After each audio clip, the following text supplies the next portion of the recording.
Hi baby angels, it's BB. I am here with a, oh, my voice like kind of went out. I'm here with a tarot tag by Kira Getchell, and I don't know if I remember what the tag is called. Living in Tarot and My Tarot Homes, I think. I already filmed this video, but the lighting was so bad, and like I was using a ring light and there was glare and you couldn't see the cards, so here I am doing it again.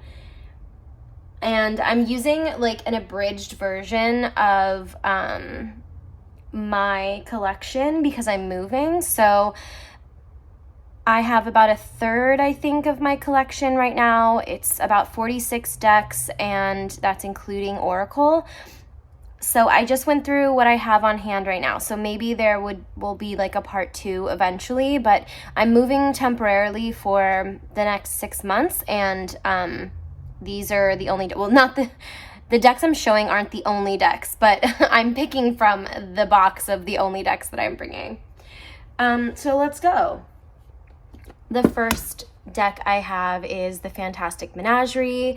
I also love the Victorian Romantic, and I use it a lot, but that seems like tableaus to me. It doesn't seem like worlds, and this is one unified world. I don't know if I'd want to live in the Victorian Romantic world. I don't know. Let me know if you would want to. I am someone who loves storybook, historical illustration, especially in more of like a fiction setting. So this kind of thing is so up my alley. I love the colors. I love the characters and the situations they find themselves in. And there's just this kind of fantastical element, more so obviously than if they were human, you know? And it's just so beautiful. I want to live in this. You know what it reminds me of, kind of? Oh, I love this star card. It reminds me, and this is going to seem really silly, but I don't know, stay with me and let me know if you agree. This kind of reminds me, and like the absurdity and like the type of humor of the 2020 film or like adaptation of Emma with Anya Taylor-Joy. It's just like the colors and how everyone takes themselves so seriously. I don't know, but I love this world. And then this one really reminds me of like Dr. Dolittle. And then I think I've said before that this deck overall also like in moments reminds me of, oh, this definitely reminds me of like The Wind in the Willows. But the deck like here reminds me of Bedknobs and Broomsticks. Sorry if there's music, like there is music outside, and if you can hear it, I apologize. It is a Sunday, and I think it's like 4 p.m. I don't know what time it is. Okay, so that's my first pick. I want to live in this world with these animals, and I don't know if I want to be an animal or not. Like maybe that would be cool, but even if it was just I'm the only human in this world, that works too. Next is a collage deck, surprising no one, but it's actually the only collage deck I chose. I also have and like worship the Telesma tarot, but it feels like that's a world that's in my head, and it doesn't really reflect the material world that I've lived in, and this deck really does reflect that. It reflects, yes, the things in my head, but like also the things I've experienced, the things I've watched. Did I say experiences? The things I've experienced, the things I've watched, like I've seen, you know, and observed, like in media or culture or in person, what have you. This feels like a scrapbook of my memories, and it's not just my memories from my head. It's my memories of things that I've held and touched and used, and books that I've looked at with, you know, and magazines that I've read, and you know, art that I've seen and houses I've been in and people I've known. Oh my gosh, the music. I really hope you can't hear that. And it's also so varied, which is already something that is so intrinsic to my personality, which is such a broad range of interests and delights and aesthetics. It really captures all those things, and it makes me really, really happy, and I would love to live in this world. And I think that that might even be a cool reflection too, is the fact that this is the world. This isn't a fantasy world. These are all real things. And I guess these are the most interesting or nostalgic parts of the world that does exist for me. Just a heightened, more curated experience of the world that we live in. And definitely a more, it's definitely more vintage, right? It doesn't feel exactly like present day, but it doesn't feel like it's too far off in the past either. What do they say sometimes in sci-fi? Like the not so far off, the not so distant future. This is like the not so distant past. And that's one of the many reasons why I love it. And I have now made a mess. Thumbnail. Can I get it all? Okay.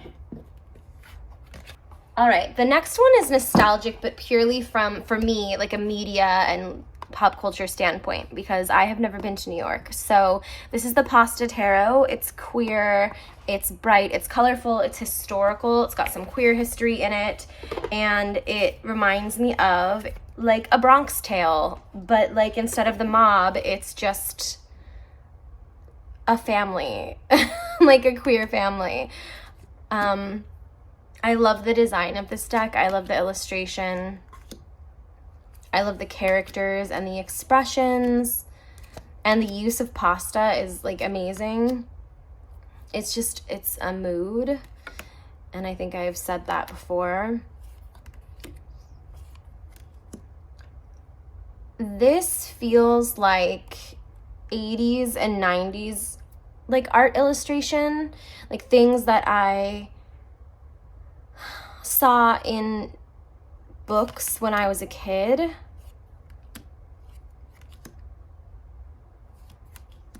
And I know I kind of say that a lot because that's what I'm drawn to, like but that art is a lot of different things, you know? So it's not that it's the same type of art whenever I say that. It's more just like it reminds me of a place and time. That's definitely Claire Danes as Romeo and as Juliet. Wow, I haven't been really talking to anyone today. I just like got a wild hair and decided to film a video. So I'm sorry that if I'm tripping over my words, but this is the most talking I've done all day. So this is Claire Danes as Juliet in Romeo and Juliet. This is definitely Sophia Loren.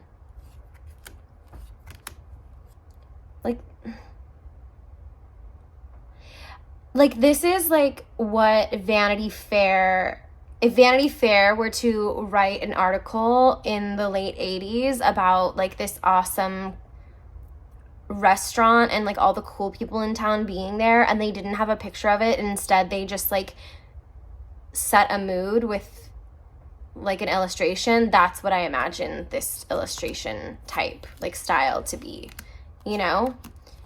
It definitely reminds me of Moonstruck, RBG.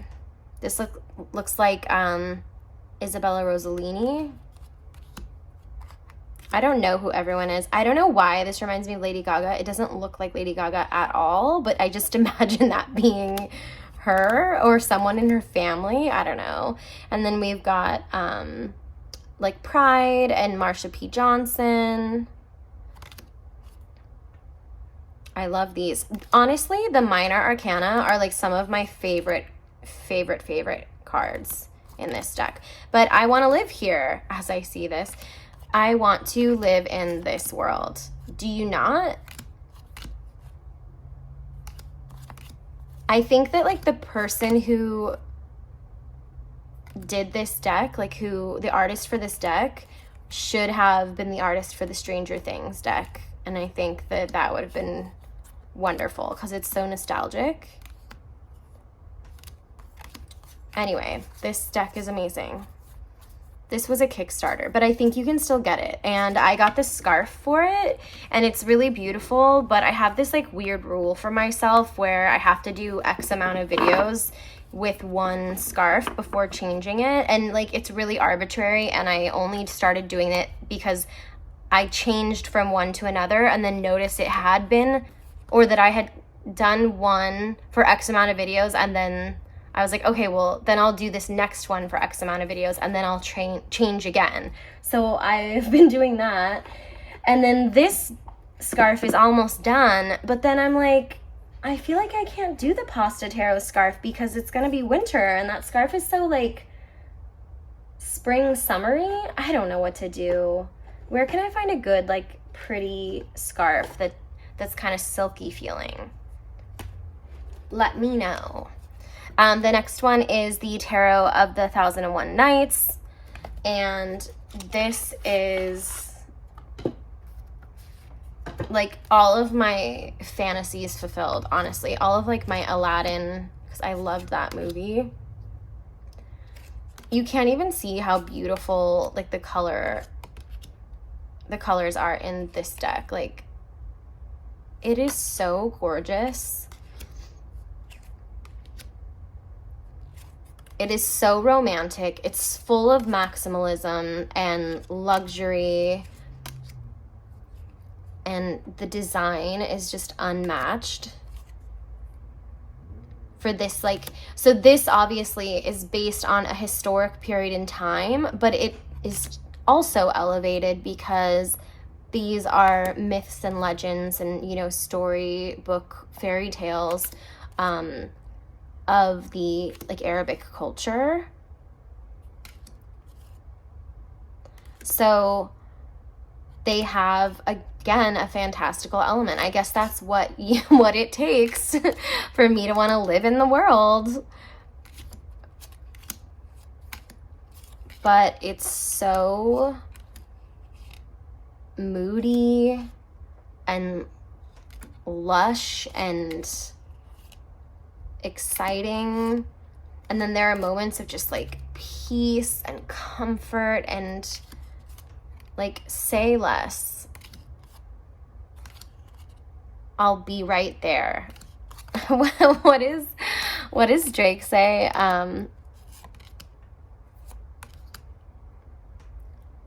Just hold on, we're going home. Like, that's how I feel about this deck.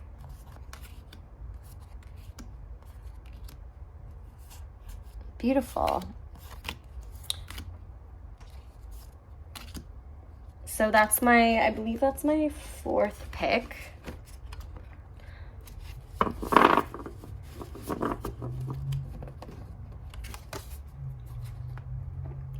The next one I have is the Tarot of Pagan Cats. The art style of this is incredible. It's so captivating. It's so everyday, but also imaginative at the same time. It has like medieval moments, and then it has modern moments, and like, I'm not mad at it at all. And it's probably because I love cats, and that like the fact that this illustration style is so beautiful. This artist did such a great job. But like, I want to live there. I want to live there.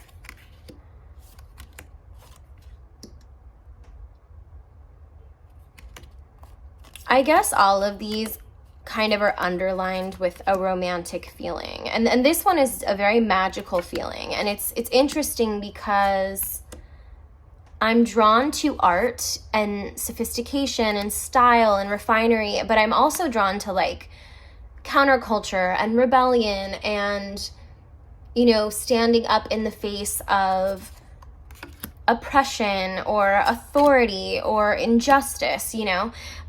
So I'm not always one to look at tarot from a very like magic perspective.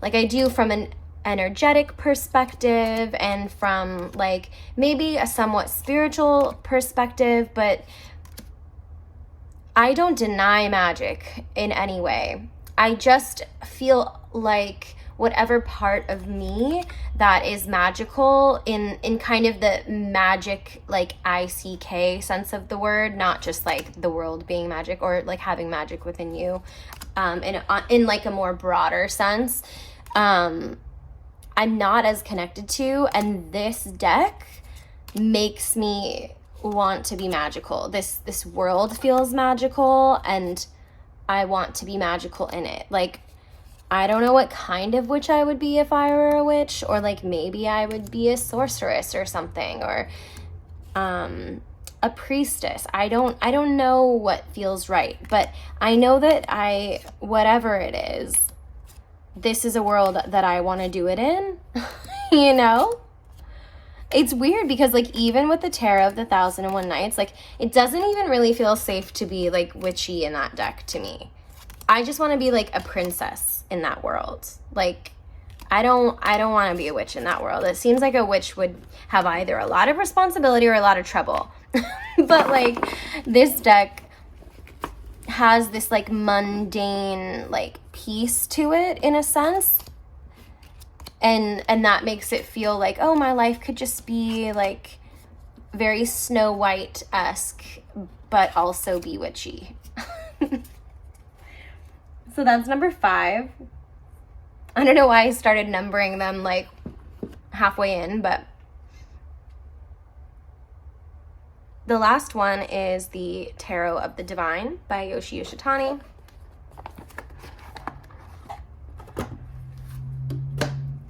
And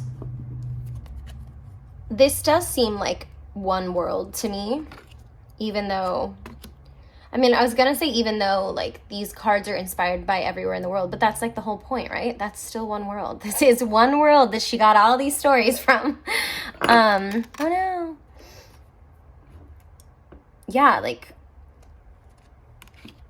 again, this is another very magical deck, and this is one that I'd want to travel and see all these amazing characters and heroes and protagonists and sometimes villains. And like that's scary, but in this world you have this sense that you can conquer and you can stand up against the bad guys. It's just so pretty. And if I were in this world, I would want to be drawn like this too. I can imagine what I might look like.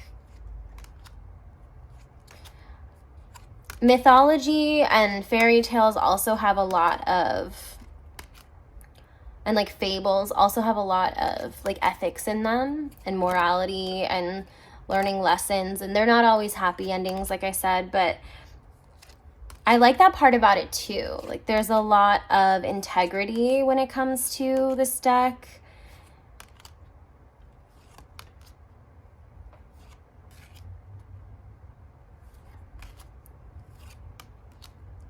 I love that this deck exists. There's nothing like it that I can think of as far as something that visually like moves me as much as this does, and the book that goes along with it is so amazing. But yeah, isn't this a cool world? Like, don't you want to go here? And again, this one, like this deck is the same, where like this is our world. This is the world we live in. This is just, these are the stories that everyone in the world has told. And when you curate them like this and you envision them and like illustrate them like this, they're these really beautiful, incredible things. I love it. So those are the ones. Those are the decks that I want to live in. I'd love to know where you would want to live and why you chose them. I tried to pick ones that felt like a whole world to me. There are a lot of decks that I love aesthetically, but that doesn't mean that they, you know, deliver this entire universe of lore or of like interest to me, right? Like, if you don't show what things look like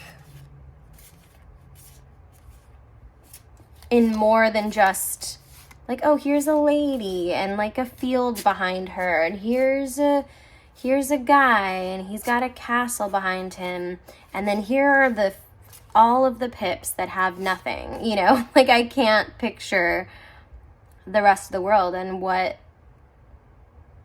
what's in it. So these ones were picked because they do a really good job of showing me what's in it.